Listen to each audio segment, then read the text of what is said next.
తాతల కాలం నాటి నివాస ఆధారాలు లేనివారు తమ పౌరసత్వాన్ని నిరూపించుకోవడానికి నానా తంటాలు పడుతున్నారు. ప్రజలు జాగ్రత్త పడాల్సిన అంశాలు.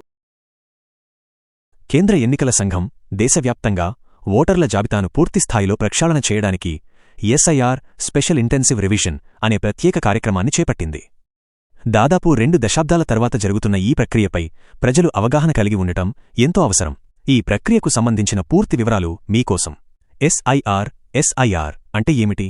సాధారణంగా ప్రతి ఏటా జరిగేది ఎస్ఎస్ఆర్ స్పెషల్ సమరీ రివిజన్. కానీ ఎస్ఐఆర్ అనేది అంతకంటే లోతైన ప్రక్రియ. ఇందులో బూత్ లెవెల్ అధికారులు బిఎల్ఓలు నేరుగా ప్రతి ఇంటికీ వచ్చి ఓటర్ల వివరాలను క్షేత్రస్థాయిలో ధృవీకరిస్తారు. 2002 నుండి 2003 తర్వాత మళ్లీ ఇప్పుడే ఈ భారీ ప్రక్షాళన జరుగుతోంది. ఈ ప్రక్రియ ఎందుకు అవసరం? ఓటర్ల జాబితాలో పేరుకుపోయిన తప్పులను సరిదిద్దడమే దీని ప్రధాన లక్ష్యం. మరణించిన వారి తొలగింపు, మరణించినా ఇంకా జాబితాలో కొనసాగుతున్న పేర్లను తొలగించడం. డబుల్ ఓట్ల ఏరివేత, ఒకే వ్యక్తికి వేర్వేరు ప్రాంతాల్లో లేదా ఒకే చోట 2 ఓట్లు ఉంటే వాటిని గుర్తించి ఒకటి ఉంచడం. చిరునామా మార్పులు, నివాసం మారినవారి వివరాలను అప్డేట్ చేయడం. అనర్హుల తొలగింపు, భారత పౌరసత్వం లేనివారు లేదా ఇతర కారణాల వల్ల అనర్హులైన వారిని తొలగించడం. ప్రక్రియ ఎలా జరుగుతుంది? ఈ ప్రక్రియ అంతా పారదర్శకంగా జరిగేలా ఎన్నికల సంఘం చర్యలు తీసుకుంటోంది. 1. ఇంటింటి సర్వే. బిఎల్ఓలు ప్రతి ఇంటికి వస్తారు. ఓటర్ల నుంచి వివరాలు సేకరించి మొబైల్ యాప్ ద్వారా అప్డేట్ చేస్తారు. 2. పాత జాబితాతో పోలిక. 2002 నుండి 2003 నాటి ఓటర్ల జాబితాను ప్రామాణికంగా తీసుకుని ప్రస్తుత వివరాలతో మ్యాపింగ్ చేస్తున్నారు. 3. ముసాయిదా ప్రచురణ. క్షేత్రస్థాయి పరిశీలన తర్వాత ముసాయిదా డ్రాఫ్ట్ రోల్ విడుదల చేస్తారు. దీనిపై అభ్యంతరాలు తెలపడానికి ప్రజలకు అవకాశం ఉంటుంది. వివాదం మరియు కోర్టు జోక్యం. ఈ ప్రక్రియపై కొన్ని రాజకీయ పార్టీలు మరియు పౌర సమాజం అభ్యంతరాలు వ్యక్తం చేశాయి. 2003 డేటా 20 ఏళ్ల నాటి డేటాను ప్రామాణికంగా తీసుకోవడం వల్ల గందరగోళం ఏర్పడుతుందనే వాదన ఉంది. నోటీసులు లేకుండా తొలగింపు. పేర్లు తొలగించే ముందు సంబంధిత వ్యక్తికి ఖచ్చితంగా నోటీసు ఇవ్వాలని సుప్రీంకోర్టు స్పష్టం చేసింది. ఒక్క ఓటు కూడా పోకూడదు.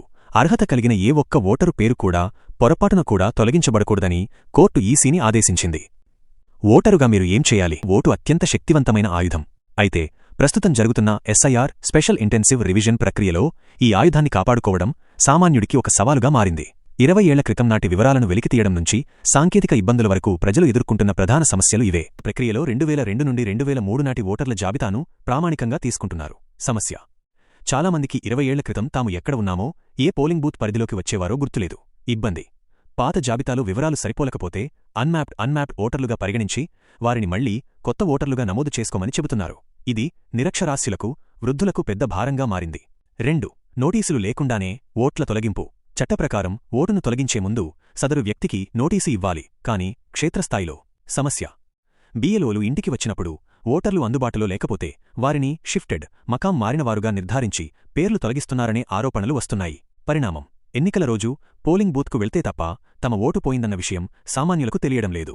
3. ప్రభుత్వం voter helpline app, online portal వాడమని చెబుతోంది. సమస్య: గ్రామీణ ప్రాంతాల్లో ఉండేవారికి, స్మార్ట్ఫోన్ వాడకం రానివారికి ఇది గగనంగా మారింది. ఇబ్బంది: ఆన్లైన్లో డేటా అప్లోడ్ కావడంలో ఆలస్యం కావడం, సర్వర్ సమస్యల వల్ల ప్రజలు మీసేవ కేంద్రాల చుట్టూ తిరగాల్సి వస్తోంది. 4. డాక్యుమెంట్ల వేట. కొత్త ఓటు నమోదుకు లేదా మార్పులకు అడిగే పత్రాలు పేద ప్రజలకు శాపంగా మారుతున్నాయి. సమస్య: పుట్టిన తేదీ ధృవీకరణ పత్రం లేదా తాతల కాలం నాటి నివాస ఆధారాలు లేనివారు తమ పౌరసత్వాన్ని నిరూపించుకోవడానికి నానా తంటాలు పడుతున్నారు. ప్రజలు జాగ్రత్త పడాల్సిన అంశాలు. Practical steps. మీ ఓటు గల్లంతు కాకుండా ఉండాలంటే కేవలం అధికారులపైనే ఆధారపడకుండా ఈ జాగ్రత్తలు తీసుకోండి. ముసాయిదా జాబితా పరిశీలన. ఎన్నికల సంఘం ప్రకటించే ముసాయిదా జాబితాలో మీ పేరు ఉందో లేదో వెంటనే చూసుకోండి. పేరు లేకపోతే వెంటనే ఫారం -6 సమర్పించండి. బిఎల్ఓతో టచ్లో ఉండండి. మీ ప్రాంత బిఎల్ఓ ఎవరో తెలుసుకోండి. వారు ఇంటికి వచ్చినప్పుడు ఆధార్, రేషన్ కార్డ్ లేదా చిరునామా ఆధారాలను సిద్ధంగా ఉంచుకోండి. కుటుంబం మొత్తం ఒకే చోట. మీ కుటుంబ సభ్యులందరి ఓట్లు ఒకే పోలింగ్ స్టేషన్లో ఉండేలా చూసుకోండి. వేర్వేరుగా ఉంటే ఫారం -8 ద్వారా మార్చుకోండి. అక్నాలెడ్జ్మెంట్ తప్పనిసరి. మీరు ఏదైనా దరఖాస్తు చేసుకుంటే దానికి సంబంధించిన రెఫరెన్స్ నంబర్ లేదా రసీదును భద్రపరచుకోండి. ముగింపు: ఓటర్ల జాబితా ప్రక్షాళన అనేది వ్యవస్థకు మంచిదే అయినా అది అర్హులైన ఓటర్ల హక్కును కాలరాయకూడదు. ప్రభుత్వం మరియు ఎన్నికల సంఘం ప్రజలకు మరింత సులువుగా అందుబాటులో ఉంటూ ఈ ప్రక్రియను పూర్తి చేయాలి.